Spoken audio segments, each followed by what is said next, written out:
Here we had an old rough park, old rough woods. There's a little bit of bird seed on the floor there. There's a bird waiting for some.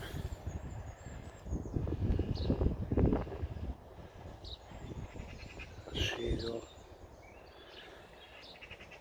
Now what's happening here, I can't believe this, but there was a couple of bird feeders put up here. I put a video up a couple of days ago of some, I think it's finches feeding the fat ball feeders. There was a couple of them there. One I'd only just bought from I think it was Home and Bargain a few days ago. It was $3.99.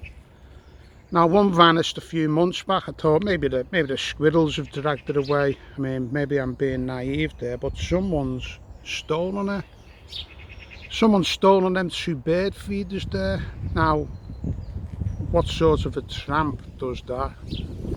I mean, maybe some mum there's had the kid come back home with, I've bought you a bird feeder, mum, or I don't know who's stolen it, but what's the world coming to? You try and do something to help nature, but some thieving soul rag's taking this. Anyway, if anyone knows who it is, let me know.